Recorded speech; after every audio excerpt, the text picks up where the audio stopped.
Assalamualaikum warahmatullahi wabarakatuh.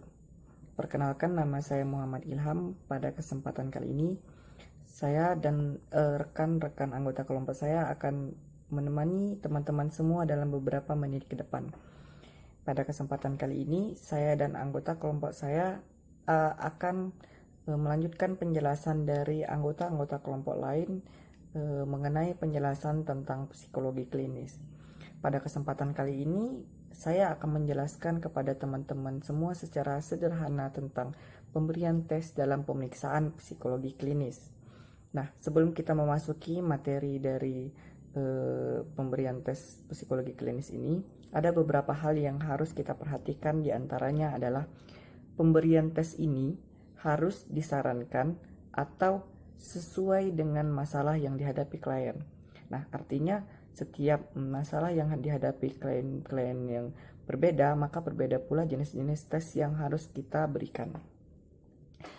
Tes baru dapat diberikan apabila sudah ada kontak yang baik antara kita, pemeriksa, dengan klien, serta adanya persetujuan dari klien untuk melakukan tes psikologi. Baru kemudian kita boleh melakukan prosedur tes psikologi pada pemeriksaan psikologi klinis. Nah, ada 4 jenis tes psikologi klinis yang sering dilakukan dalam pemeriksaan psikologi klinis.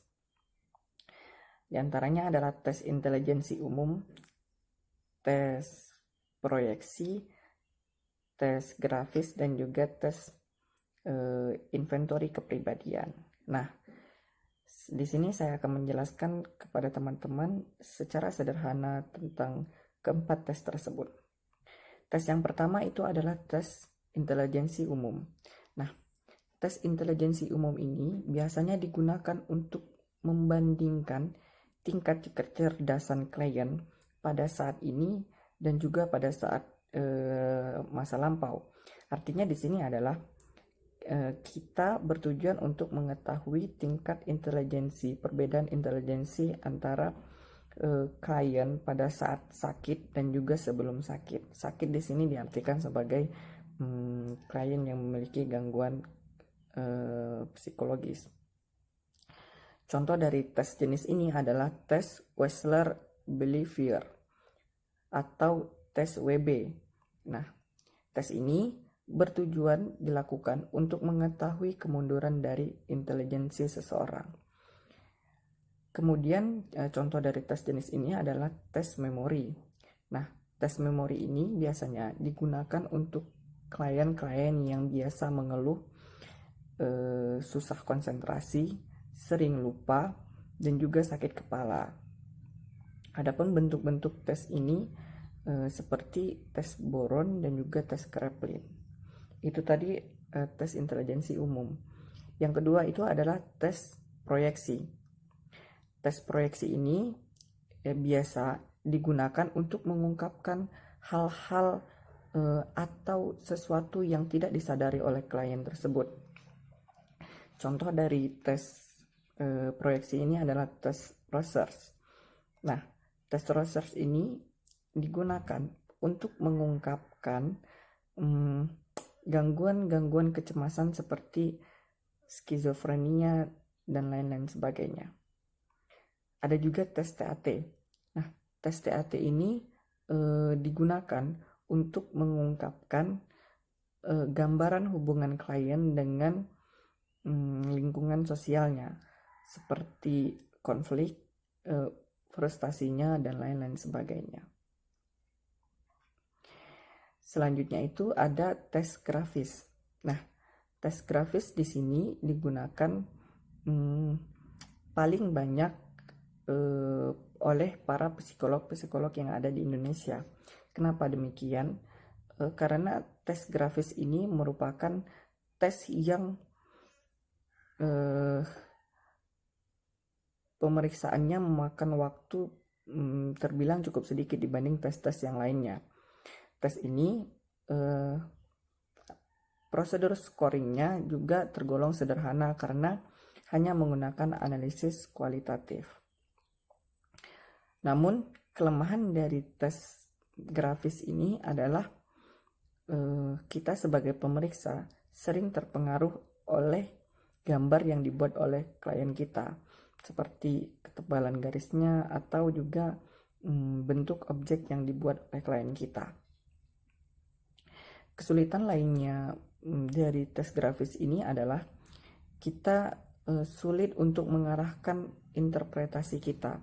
Nah, di sini kita sebagai pemeriksa itu pada tes ini dapat mengetahui defense dari klien kita tersebut. Namun kita tidak dapat menentukan defense mana yang terjadi. Nah, karena itu para psikolog di Indonesia sering menggunakan metode observasi dan juga wawancara dalam membantu menutupi dari kelemahan ini. Nah, tes yang terakhir itu adalah tes inventory kepribadian. Tes inventory kepribadian ini banyak jenisnya. Di antaranya ada tes EPI, tes MMPI yang biasa digunakan untuk mengukur psikopatologi pada orang dewasa. Nah, selain jenisnya yang banyak, bentuk-bentuk skala dalam mengetahui gangguan normal atau tidak normalnya seseorang itu juga bermacam-macam dalam tes inventory kepribadian ini. Contoh dari bentuk skalanya ini adalah skala positif, negatif, affect scale dari Watson. Ada juga skala hostility dan juga lain-lain sebagainya. Adapun kelemahan dari tes inventory kepribadian ini adalah biasanya klien sering tidak jujur dalam merespon setiap bagian-bagian dari tes ini. Saya kira cukup penjelasan dari saya. Terima kasih atas perhatiannya. Assalamualaikum warahmatullahi wabarakatuh. Perkenalkan, nama saya Salvina Rosyada. Di sini saya akan melanjutkan penjelasan yang telah disampaikan oleh teman saya sebelumnya, yaitu Muhammad Ilham. Di sini saya akan menjelaskan mengenai hasil asesmen klinis dan laporan pemeriksaan psikologi klinis. Penulisan hasil asesmen dapat dilakukan untuk keperluan akademik, seperti menulis laporan kasus untuk diskusi ilmiah, keperluan penelitian longitudinal, dan dapat dilakukan untuk keperluan praktek seperti membalas surat konsultasi dari dokter tentang seorang pasien. Memberikan hasil evaluasi psikologis kepada seorang yang mengirim kliennya di psikologi klinis. Yang pertama dinamakan dengan laporan akademik. Laporan akademik ini hanya digunakan untuk keperluan akademik seperti diskusi kasus penelitian dan lain-lain. Lalu yang kedua dinamakan dengan hasil pemeriksaan. Hasil pemeriksaan psikologi yang dikirim kepada yang meminta hasil itu baik melalui surat maupun lisan. Lalu penulisan laporan akademik. Untuk keperluan akademik, penulisan laporan pemeriksaan atau penulisan hasil asesmen disarankan agar dapat membedakan berdasarkan pengumpulan data dari observasi dan wawancara, atau dari hasil tes saja dengan data yang terpenting seperti jenis kelamin, usia, pendidikan, dan masalah yang dihadapi subjek. Pemeriksa itu merupakan salah satu dari variabel yang dapat mempengaruhi jalannya pemeriksaan.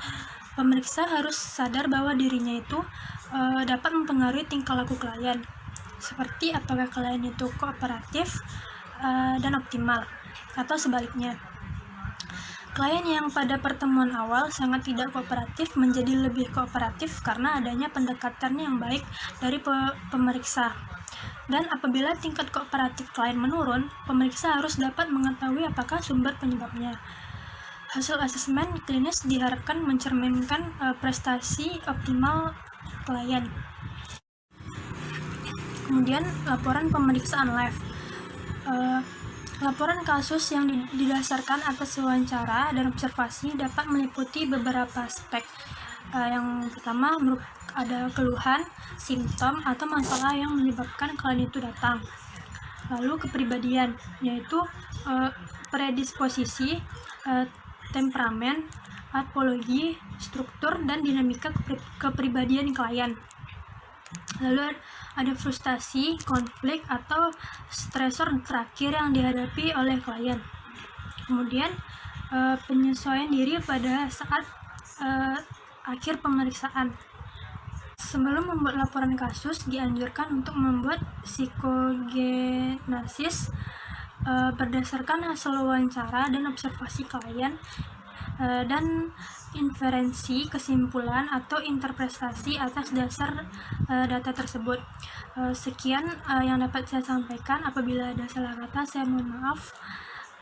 Wabillahi taufiq wal hidayah. Wassalamualaikum warahmatullahi wabarakatuh. Baiklah, di sini saya akan melanjutkan penjelasan dari penyampaian sebelumnya. Nah, Bernstein mengartikan data sebagai suatu sign dari sesuatu yang tersembunyi dalam diri klien.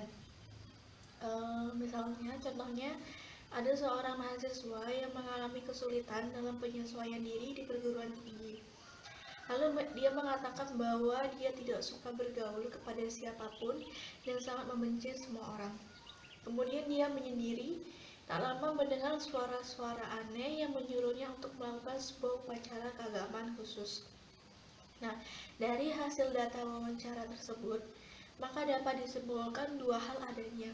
Yang pertama, adanya predisposisi kepribadian, menarik diri dan menutup diri. Yang kedua, menunjukkan adanya simptom halusinasi psikotik.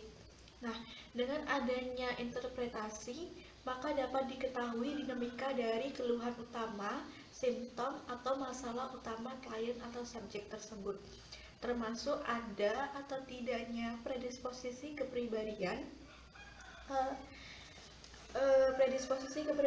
yang terkait dengan simptom ataupun masalah utama, dan apa yang menentukan predisposisi tersebut.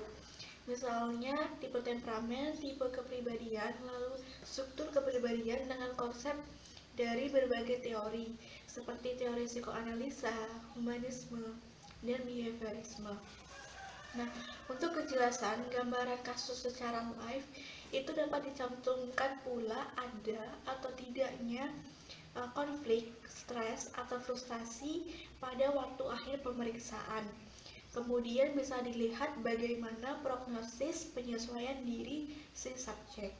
Nah, dari pembahasan di atas, itu ada 4 hal yang dibahas, yaitu simptom, kemudian kepribadian, stres, frustasi, serta penyesuaian diri, mempunyai paralel yang ada dalam DSM-4 yang dirumuskan sebagai X1 simptom, kemudian X2 itu kepribadian, X4 stresor atau frustasi, dan X5 itu kepercayaan diri. Nah, selanjutnya di sini saya akan menjelaskan mengenai pemeriksaan laporan blind. Nah, laporan pemeriksaan psikologis dapat pula dibuat atas dasar data tes yang diberikan kepada si subjek, klien, atau pasien.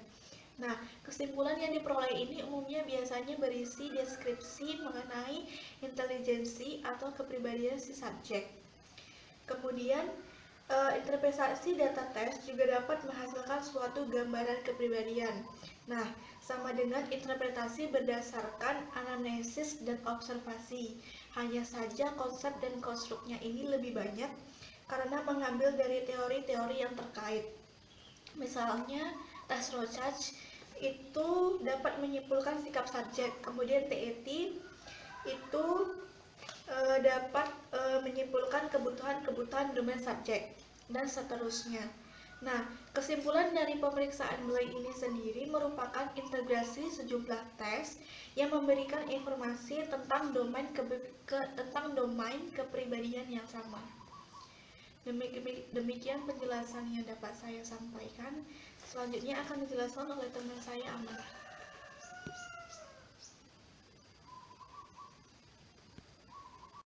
Baik, di sini saya Amana Ramadanti akan melanjutkan presentasi dari rekan-rekan saya. Saya di sini akan menjelaskan tentang kesimpulan atas dasar live dan blind, serta hasil pemeriksaan untuk disampaikan kepada klien atau pihak yang meminta.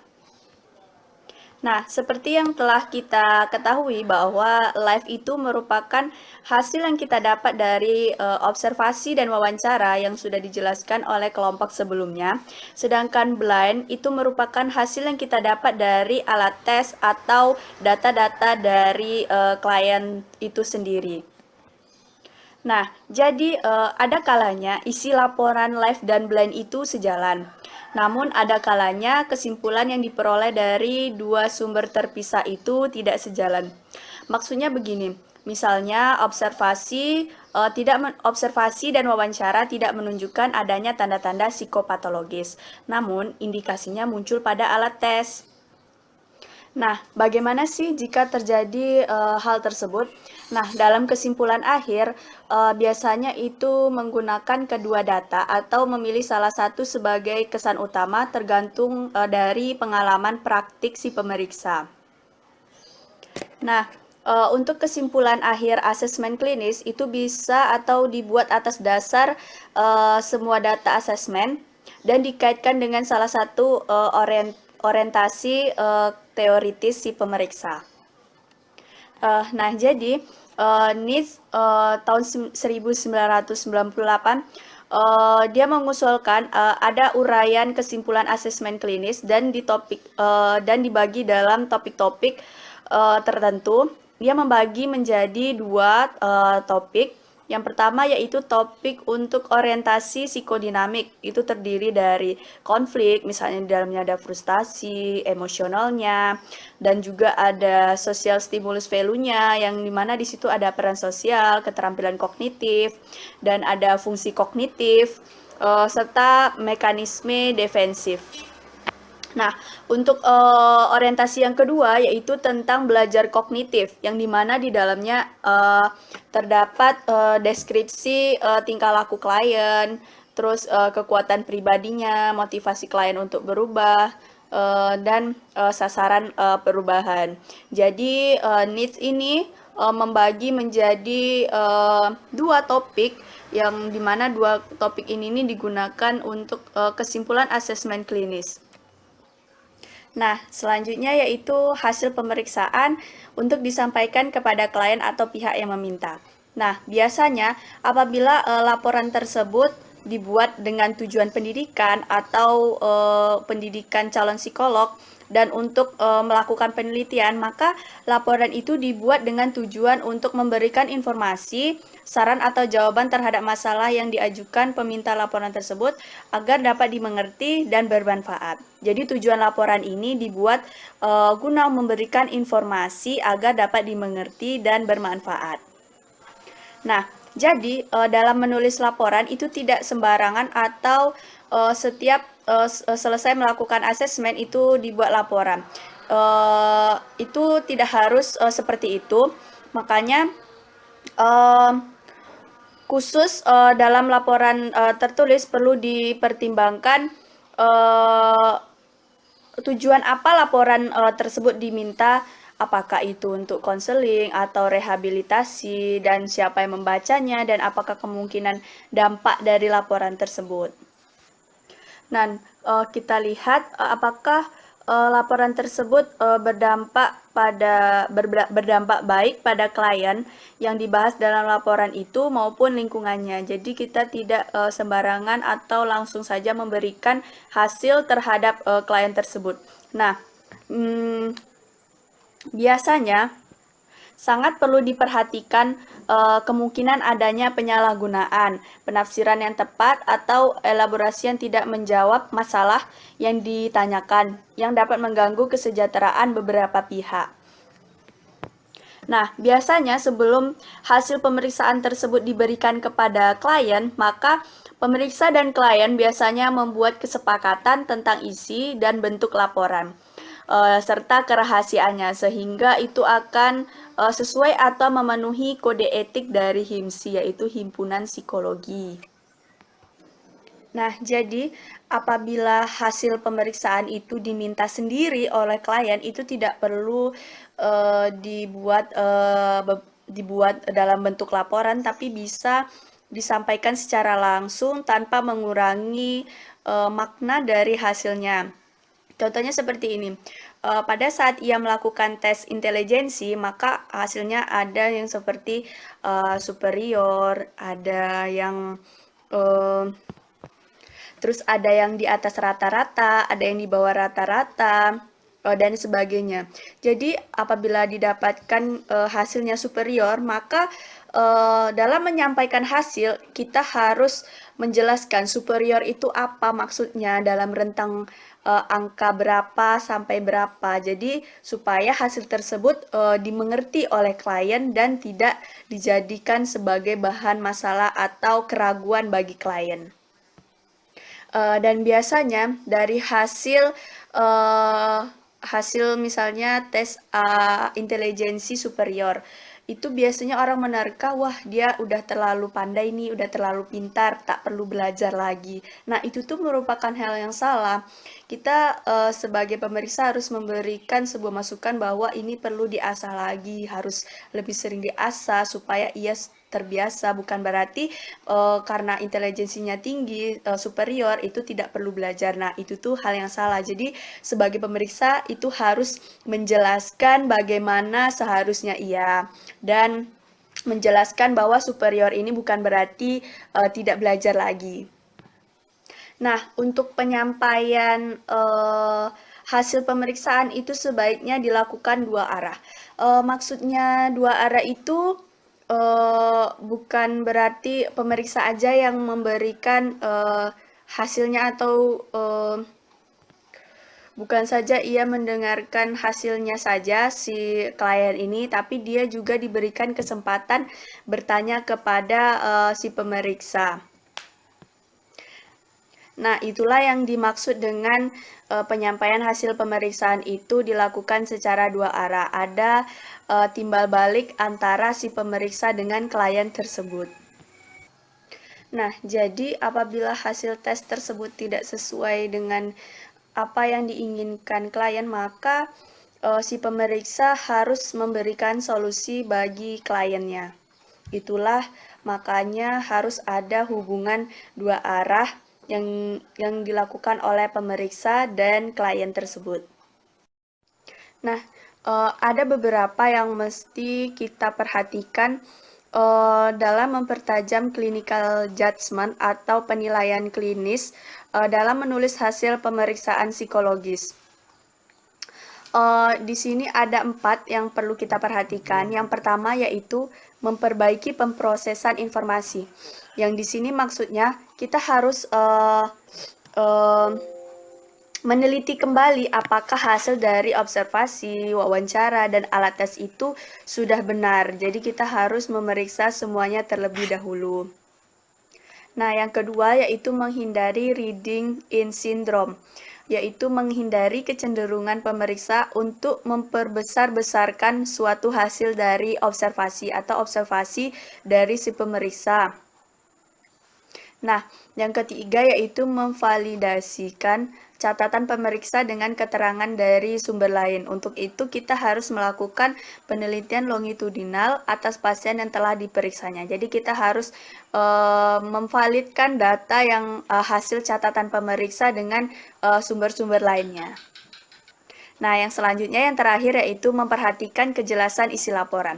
Nah, jadi dari hasil tersebut atau isi laporan tersebut dibuat harus jelas dan hasil laporan tersebut tidak ambigu dan mengundang misi interpretasi, masukan definisi operasional atas penjelasan yang diberikan untuk membantu pembaca memahami isi laporan. Jadi, laporan tersebut harus jelas dan tidak ambigu hasilnya.